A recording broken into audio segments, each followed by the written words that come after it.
네, 안녕하십니까. 천안에서 삼성 스마트 신경과 운영하고 있는 김석재입니다.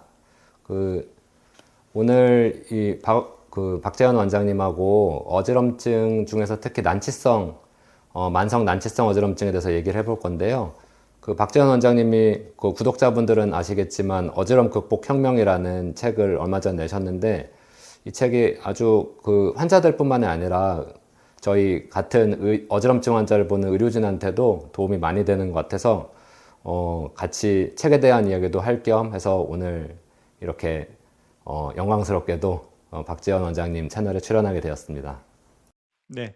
그래서 이제 본격적으로 한번 얘기를 나눠 보도록 할게요. 그래서 이제 제가 그동안 영상에서 뭐 어지럼증에 대한 내용들을 많이 이제 다루고 있었는데, 사실 신경과 의사로서 저희가 주로 보는 환자들은 이제 급성기 어지럼증 환자분들도 물론 많이 봅니다. 처음에 뇌졸중으로 인한 어지럼이라든지 이석증으로 인한 어지럼, 전정신경염에 의한 어지럼도 많이 보긴 하는데, 특히 제가 생각하기에 제가 좀 잘해드릴 수 있고 저희 환자분들이 또 좋아하시는 경우가, 다른 병원에서 여러 군데 검사 치료 받았는데 잘 진단이 안 됐을 때 저희 신경과 진료를 받고 좋아지는 분들이 많이 계십니다.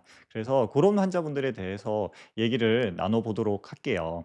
먼저 제가 김석재 원장님의 경험을 한번 여쭤보도록 하겠습니다. 이제 김석재 원장님 같은 경우에는 이제 소위 이제 난치성 어지럼증, 그러니까 제가 생각하기에는 만성 어지럼이라고 하면 적어도 3개월 이상 어지럼이 지속되는 상태를 얘기하게 되는데요.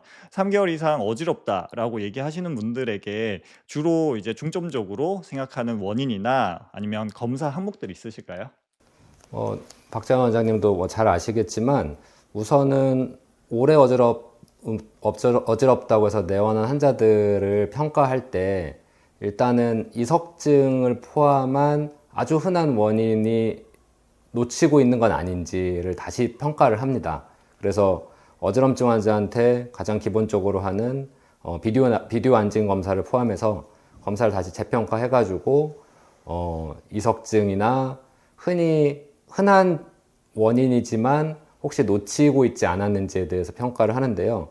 박재원 원장님도 그 원인이 없다고 하는데 사실 검사를 해보면은 뭐 이석증이 찾아지는 그런 경우 많이 경험을 하시죠? 네, 맞습니다. 실제로 저희 환자분들도 검사를 해보면 이제 오랫동안 어지럽다, 심지어 뭐 5년씩 어지럽다라고 얘기를 하시는데, 실제로 검사를 해보면 이석증이 나오는 경우가 제일 많습니다. 그러니까 5년 동안 계속 어지러웠던 게 아니라 어지럽다, 안 어지럽다 했던 건데, 최근에 이제 이석증이 재발하면서 또 더 심하게 어지러워서 병원에 오는 경우도, 실제로 이제 대학병원에서 이제 연구 결과도 보면 대학병원까지 진료받으러 가기 힘들잖아요. 6개월씩 기다려서 갔는데, 그때도 제일 흔한 어지럼증 원인이 이석증으로 밝혀진 바가 있습니다.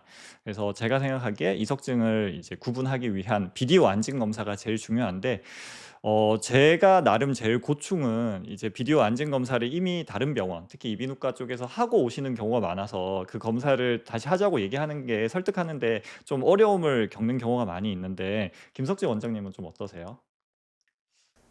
설득의 어려움을 겪지만 무조건 하는 편입니다. 왜냐하면 타 병원에서 뭐 불과 어저께 검사를 했는데 다시 검사해 보면 이석증이 확인되는 경우가 드물지 않게 있어가지고요. 그 검사는 이제 오시면은 타원 검사 결과를 가져와도 이제 비교해 볼 겸해서 검사를 다 하는 편인데요. 그런데 그런 차이가 왜 어떤 데서는 검사하면 나왔는 특별한 원인이 없었는데 왜 여기서는 또 찾아지고, 그런 원인은 어떻게 생각하시나요? 제가 생각하기에는 이제 구조를 보는 검사랑 기능을 보는 검사의 큰 차이에서 오는 것 같습니다. 예를 들어서 CT나 MRI 같은 경우는 그 상태가 좀 시간을 간격을 많이 두고 찍지 않는 이상 그렇게 변하는 일이 많지 않은데, 이런 비디오 안진 검사 같은 기능 검사는 시시각각 변화를 합니다. 예를 들어서 우리가 머리를 이렇게 돌렸을 때 그 방구리관 속에 이석이 굴려가 줘야지 검사에서 이상이 있는 것처럼 보이는데, 할 때 뭔가 이제 이석이 안에서 끼어서 잘 안 움직인다든지, 아니면 검사자가 좀 제대로 검사를 안 했다든지, 그리고 그날 컨디션이나 약 복용 상태에 따라서 이상이 나오기도 하고 안 나오기도 합니다. 그래서 많은 저도 이제 항상 환자분들한테 얘기하는데, 이제 비디오 안진 검사가 정상이라고 해서 무조건 정상은 아니고요. 그래서 한 병원에서도 여러 번 검사할 필요가 있다고 생각을 합니다. 그래서 이상이 있는데 다른 병원에서 해보면 이제 안 나왔다가 저희 쪽에 이상이 나오는 경우가 그게 제일 흔할 거고요. 그다음에 이제 판독을 얼마나 꼼꼼하게 하느냐, 그리고 좀 보는 관점도 차이가 있을 것 같습니다. 아무래도 급성기 어지럼증을 많이 보는 선생님들 입장에서는 심한 안진을 좀 양성으로 판단하고 좀 미묘하게 좀 약한 안진은 괜찮다고 설명하고, 이게 큰 이상 아니고 저절로 좋아지는 경우가 많으니까 괜찮다고 이야기하는 경우가 많을 것 같습니다. 하지만 저희 신경과는 사실 그런 경우에 저희 쪽으로 오게 되면 저희가 뭐 MRI까지 진행을 한다고 하더라도 MRI에서 이상이 안 나오는 경우가 많고, 그때 MRI가 정상이니까 다시 비디오 안진 검사를 했을 때 그때 이석증이 나오는 경우가 생각보다 꽤 많이 있습니다. 그래서 오히려 저희가 그 작은 이제 이상들에 조금 더 예민하게 받아들여야 되는 경우가 많아서라고 저는 이제 생각을 이제 하고 환자분들한테 설명을 드리는데요. 김석재 원장님은 개인적으로 어떤 좀 경우가 있을 것 한 같으십니까? 가지를 좀 첨언을 하자면 이 검사 방법을 얼마나 이제 디테일하게 잘 하냐의 차이도 분명히 있을 것 같아요.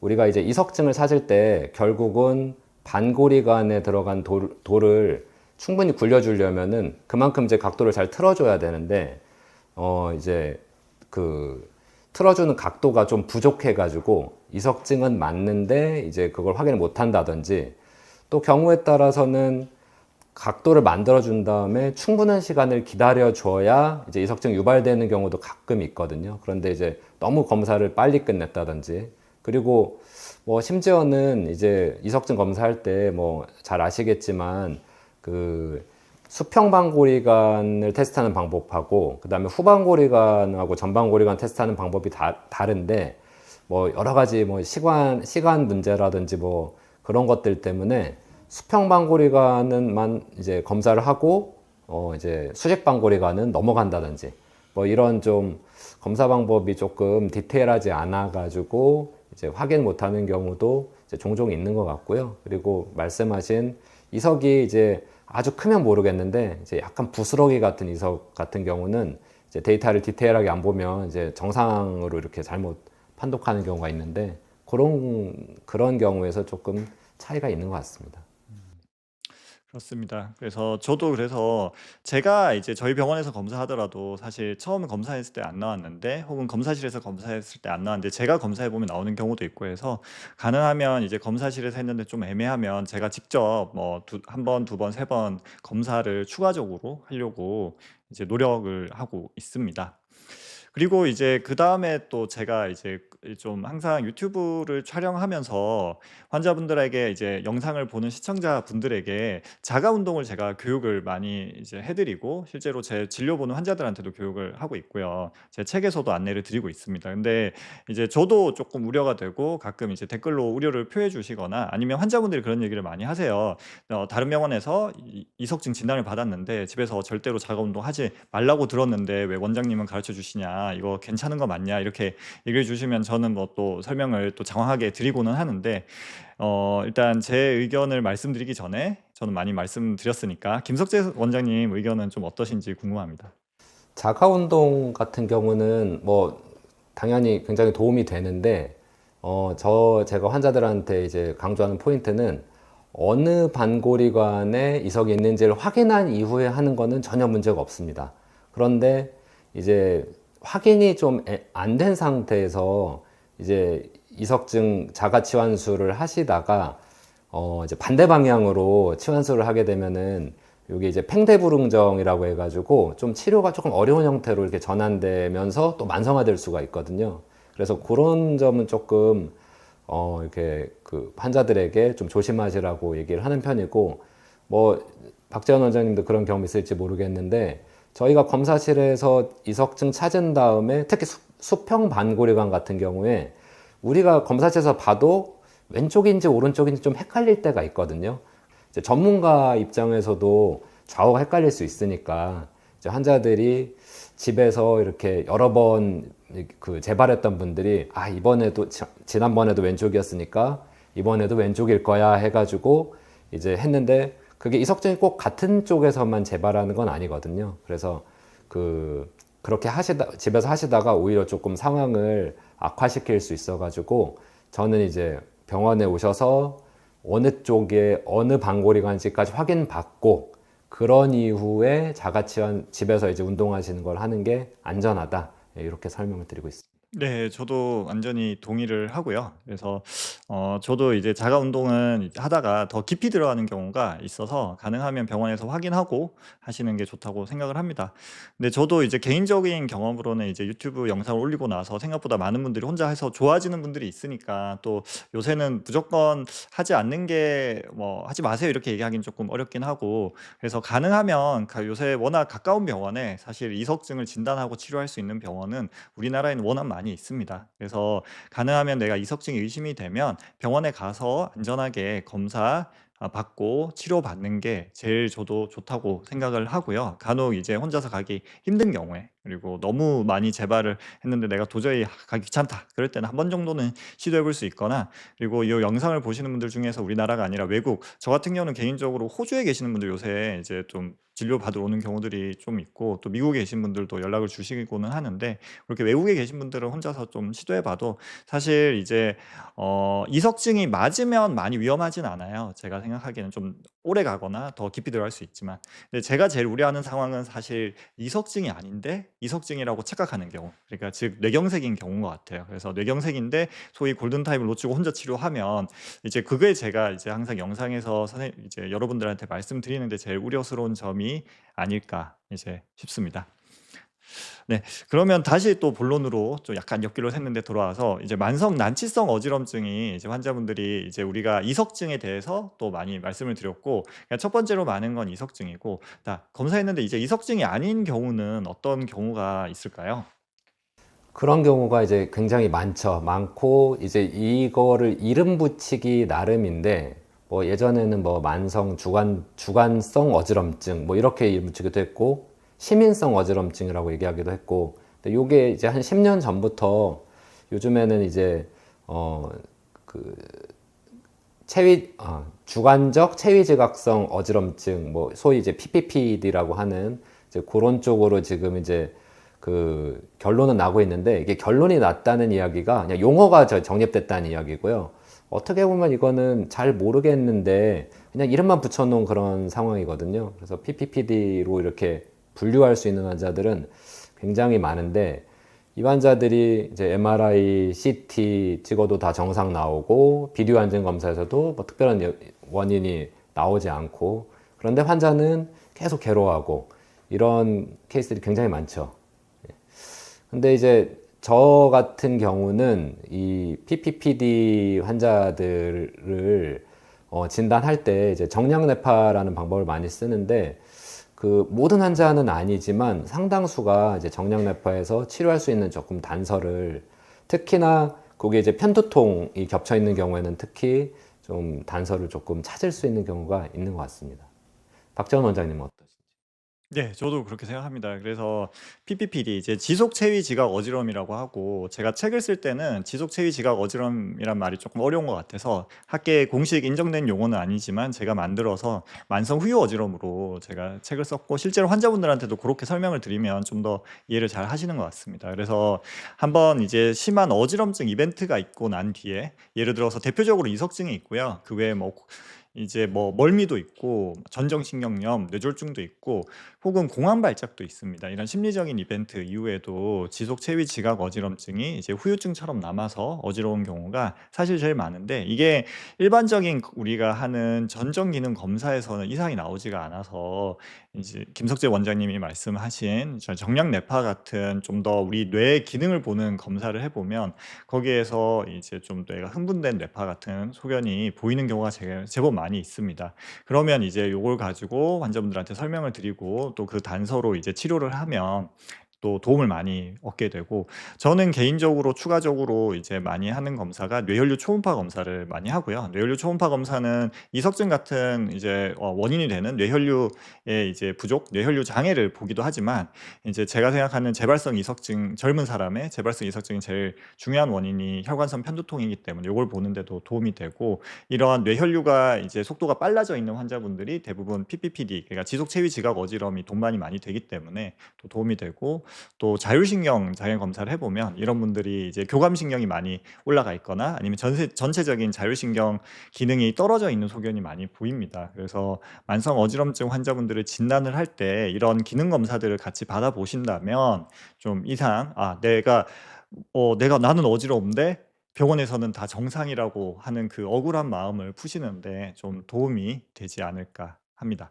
그러면 이렇게 해서 이상이 나와서 소위 이제 지속 체위 지각 어지럼 PPPD를 진단하게 되면 치료는 주로 어떤 식으로 하시게 되실까요? 지속 체위 지각 어지럼증 치료가 지금 뭐 정립된 게 이제 전혀 없는 상태고, 그래서 이제 각 의사들마다 자기 개인적인 경험에 따라서 이제 약물 치료를 조금 시도해보고 있는데, 저 같은 경우는 아까 말씀드린 정량 뇌파 소견에서 뇌가 이제 과도하게 과민해져 있는 거를 반영하는 그런 좀 빠른 뇌파 쪽이 좀 증가되어 있는 환자들 같은 경우에는 소위 예전에 얘기했던 편도통성 어지럼증에 준하는 치료를 하게 되는데요.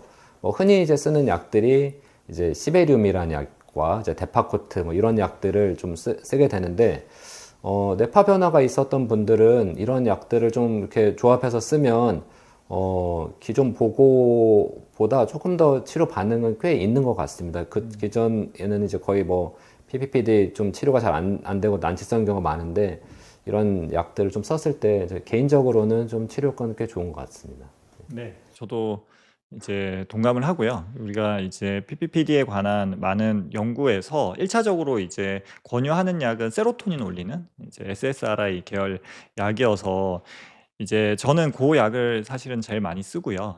근데 이제 환자분들 같은 경우에는 이게 원래 우울증이나 불안 장애의 치료제로 나왔기 때문에 약 자체에 대한 거부감이 좀 있는 것 같습니다.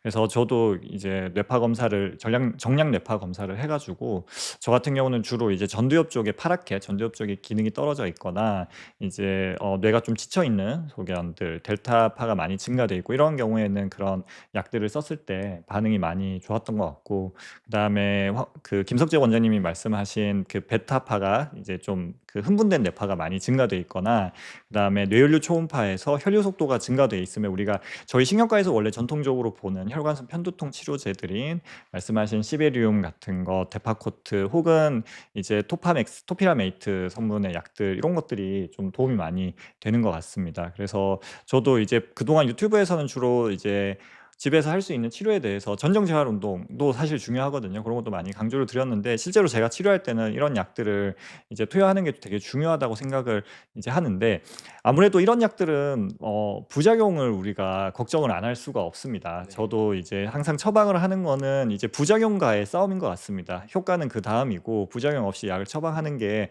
항상 저희한테는 제일 큰 어려움으로 다가오는데요. 김석재 원장님은 그런 이제 약을 처방을 할 때 부작용을 줄이는 일종의 노하우 같은 거를 좀 알려주시면 저나 보시는 분들에게 도움이 될 것 같습니다. 근데 이제 제가 환자들한테 항상 하는 이야기가, 모든 약은 이제 부작용이 있고요. 효과가 클수록 부작용은 따라옵니다.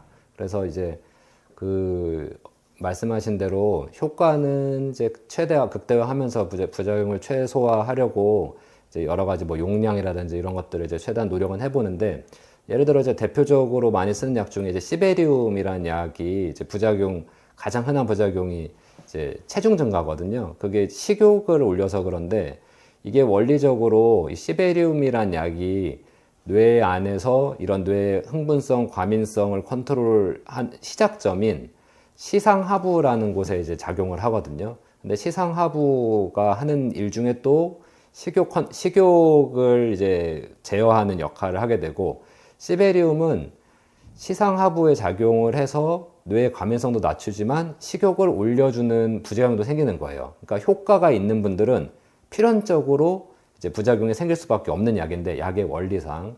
그래서 거꾸로 환자들이 시베리움 먹고 식욕이 좀 올라갔어요 그러면은 이제 이 환자는 효과가 좀 있겠구나, 거꾸로 그렇게 생각하기도 하는데, 그런 부작용을 조금이라도 좀 줄이려고 이제 많이 이제 하는 것 중에 하나가 이 같은 그 토피라메이트라는 약이 이제 식욕이 좀 떨어지는데, 이것도 이제 이런 편두통 때 이제 뇌 과민도를 좀 조절해주는 약이거든요. 그래서 이제 그런 약을 두 개를 같이 씀으로 인해서 효과는 최대화하면서 부작용을 서로 상쇄시키려고 그런 노력을 하긴 합니다만, 뭐 경험해서 아시겠지만 보통은 시베리움이 좀 더 세거든요. 그래서 두 개를 같이 썼을 때 딱 상쇄되진 않고 보통은 식욕이 좀 올라가는 쪽으로 반응하는 경우가 많고요.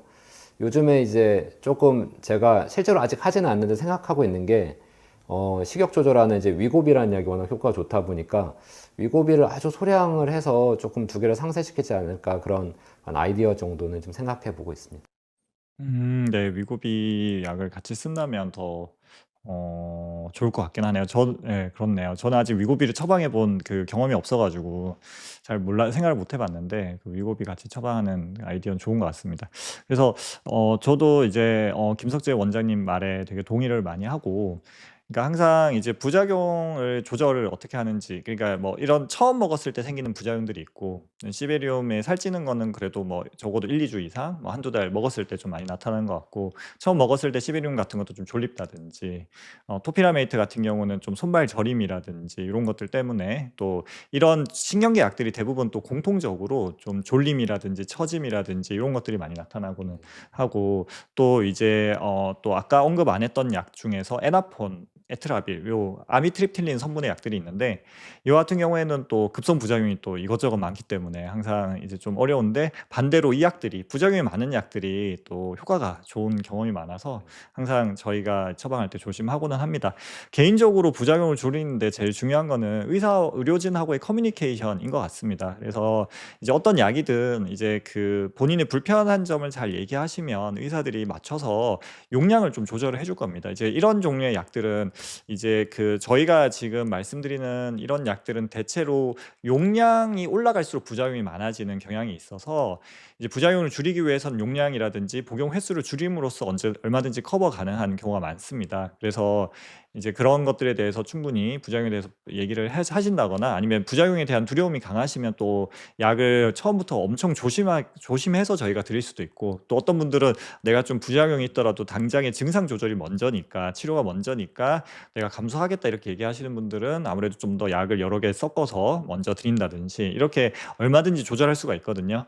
근데 제가 볼 때 제일 아쉬운 점은, 그런 약들을 먹었을 때의 부작용이 두려워서, 혹은 예전에 한번 먹어봤는데 이 부작용이 있어가지고 앞으로는 그 약을 절대 좀 시도를 못하거나 이런 거부하는 경우가 생겨서 좋은 약을 드실 만한 기회를 잃어버리는 것 같아서, 이런 부분이 제일 아쉬운 것 같습니다. 졸림에 대해서 하나만 좀 코멘트를 하면 뇌가 과민해서 생기는 증상들은 뇌가 과민한 걸 좀 떨어뜨리는 거기 때문에 이게 효과가 좋을수록 조금 졸릴 수 있거든요. 그래서 아까 살찌는 거가 마찬가지로 약간 환자가 졸리다 그러면 이 사람은 효과가 되게 좋겠구나, 저는 거꾸로 그렇게 생각을 하기도 합니다. 그래서 그런 것들이 이제 반대로 얘기하면 이 사람은 약을 좀 줄여서 써도 되겠구나, 또는 약을 줄일 시점이 됐구나, 이렇게 보는 포인트로 또 삼기도 하거든요. 그래서 그런 것들 하나 있고요.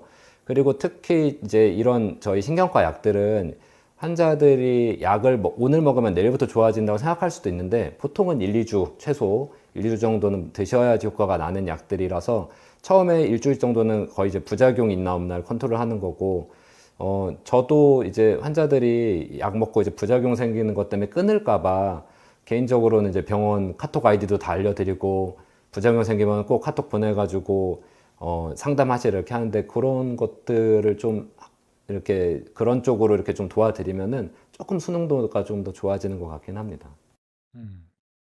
네, 저도 좀 참고해서 더 열심히 환자분들한테 피드백을 받아보도록 하겠습니다. 그러면 제가 또 궁금한 게 있는데요. 이런 만성 후유 어지럼증 환자분들에게 저희가 이제 처음에 설명할 때 이렇게 치료 기간을 보통 설명을 드리게 됩니다. 사실 우리가 약이라고 하는 게 저는 오래 먹는다고 다 좋은 건 아니라고 생각하기 때문에, 가능하면 좀 치료를 빨리 종결하는 게 되게 중요한 목표가 되는데요. 일단은 증상을 좋아지고 나고 난 다음에는 어떻게 하면 이 약을 안 먹고서도 이 좋은 상태를 유지할 수 있는지 목표가 되는데, 보통 김석재 원장님은 어떻게 이제 환자분들한테 치료 기간 같은 건 어떻게 설명드리고, 실제로 치료 기간 이 약 조절, 그러니까 약을 증량하고 약을 감량하는 기준을 어떻게 가져가시는지 좀 궁금합니다. 저는 이제 개인적으로 이런 약들을 쓸 때, 뭐 예를 들어서 이제 뭐 편도통성 어지럼증 환자한테 약을 쓴다고 하면은 이제 나름대로 5단계로 나눠서 쓰거든요. 그러면 이제 정량 뇌파 소견을 보고 첫 번째 용량을 2단계로 줄지 3단계로 줄지 이거를 먼저 결정을 하고요.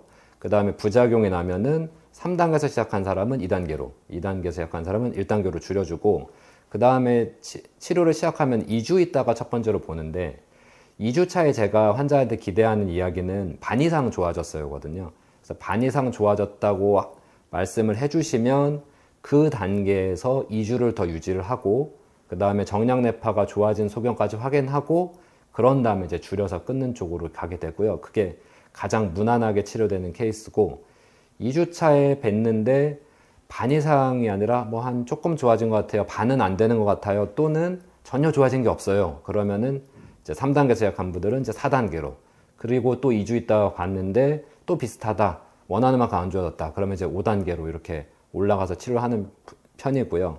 그러다 보니까 환자분이 처음 오셔서 얼마나 약을 먹어야 됩니까? 라고 여쭤보시면은 2주차 반응을 봐야 됩니다라고 이제 말씀을 드릴 수밖에 없고 2주차의 반응이 괜찮으면 보통은 이제 한 달 전으로 치료를 마무리할 수가 있고 환자 그 이후에 4주차의 치료가 증상은 현재 좋아졌는데 정량내파 소견은 좀 비슷하다. 그런데 그 환자들 약을 좀 줄였더니 증상이 안 좋다. 그러면은 좀 줄이는 시간이 또 오래 가기도 합니다. 그러면 그럴 때는 이제 좀 중점적으로 하는 포인트들은 특히 여성분들 뭐 이제 살찌면 안 된다. 그러면 이제 좀 시베리온 같은 약은 조금 빼주고 조금 오래 써도 되는 약들, 뭐 토파맥스 같은 경우는 저림만 없다면 뭐 그 살 빠지는 게 부작용인 건 또 대부분 좋아하시니까 그래서 그런 쪽으로 조금 길게 가는 경우도 있는 편이고요. 네, 박재원 원장님 같은 경우는 어떻게 하시는지? 네, 저 같은 경우는 보통 이제 처음에 환자분들의 증상의 정도에 따라서 이제 치료 목표를 저 나름은 이제 정해서 알려주는 편입니다. 그래서 증상이 오래되지 않았다거나 증상이 심하지 않다거나 이제 검사 결과가 나쁘지 않은 분들에게는 일반적으로 저는 2주에서 4주 정도 알려드리고요. 그래서 그런 분들 같은 경우에는 저도 뭐 2주차 아니면 일주일 있다가 보기도 하고 2주일 있다가 보기도 하는데 그때 반응이 좋으면 이제 약을 한 2주에서 4주 정도 더 주면서 한 2주 정도 더 먹고 이제 중단을 시도를 해보고 그다음에 남은 약은 가지고 있다가 약 중단을 시도했을 때 안 좋으면 다시 복용 시작하시라고 설명을 드리고는 합니다. 그래서 좋으면 그대로 중단을 하고 그렇게 해서 추가적으로 한 2주 정도 더 복용을 하고 그때 상태가 다 좋아졌으면 또 중단을 시도하고 상태가 남아 있으면 병원에 다시 오라 이렇게 안내를 드리는 편입니다. 물론 이제 매주 혹은 2주 간격으로 계속 병원에 와서 좀 보고 상의하고 결정을 하면 좋겠지만 대부분의 환자분들이 또 시간이 좀 안 되기도 하고 왔다 갔다 하는데 조금 힘들기도 하니까 그렇게 안내를 많이 드리고요. 그다음에 처음에 좀 심한 분들, 그다음에 증상이 심하거나 검사 결과가 안 좋거나 특히 이제 좀 기간이 오래되신 분들 같은 경우에는 한 2, 3개월을 생각을 하고 이제 치료를 시작을 하게 되고요. 예, 그분들한테도 한 2, 3개월 동안은 우리가 치료를 해야 된다라고 얘기를 하고 그래서 2주 간격으로 보통 약을 서서히 올라가고 이제 우리의 이제 충분히 증상이 좋아진다. 이걸 저 같은 경우는 100%로 잡지는 않고요. 이제 100%까지 올리는 걸 하려면 약 기간이 너무 길어지거나 그 과정에서 내성의 문제나 이런 것들이 부작용의 문제가 더 심해질 수 있어서 한 8, 90% 정도 이제 병원 치료로 좋아지게 하고 나머지 1, 20%는 이제 스스로 회복하는 힘으로 좋아질 수 있다고 이렇게 악순환에서 선순환으로 바꿔주면 충분히 좋아질 수 있다고 설명을 드립니다. 그렇게 해가지고 한 2, 3개월 정도 안에 우리가 원하는 목표에 도달하고 좋은 상태를 한 달 정도 유지를 한 다음에 약을 또 한 2주나 4주에 걸쳐서 이제 약을 중단을 하게 돼서 보통 길게 치료하는 분들도 6개월 이내에 치료하려고 노력을 하고 있습니다. 박재원 원장님한테 한 가지 이제 좀 궁금한 게 저는 이제 SSRI 아까 항울제 계열 약들 많이 쓰신다고 하셨는데 저도 이제 SSRI 계열 약을 좀 쓰긴 하지만 워낙 또 의사마다 좀 쓰는 스타일이 좀 다르잖아요. 그래서 주로 맨 처음 이제 가장 표준적인 환자다라고 했을 때 보통 어느 정도 용량의 어떤 약을 좀 선택하시는지.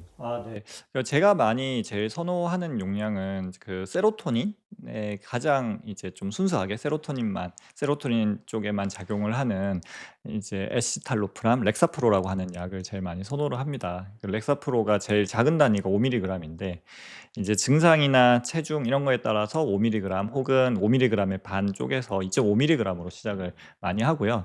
이제 초기 이제 이게 렉사프로는 적어도 2주 이상은 먹어야지 효과가 나타나는데 초기 부작용이 경험적으로 위장 장애, 뭐 수면이나 꿈 장애 이런 것들이 좀 많은 것 같습니다. 그래서 그런 부작용이 없으면 한 10mg까지 올리거나 아니면 효과가 너무 충분하면 5mg에서 끝내기도 하고요.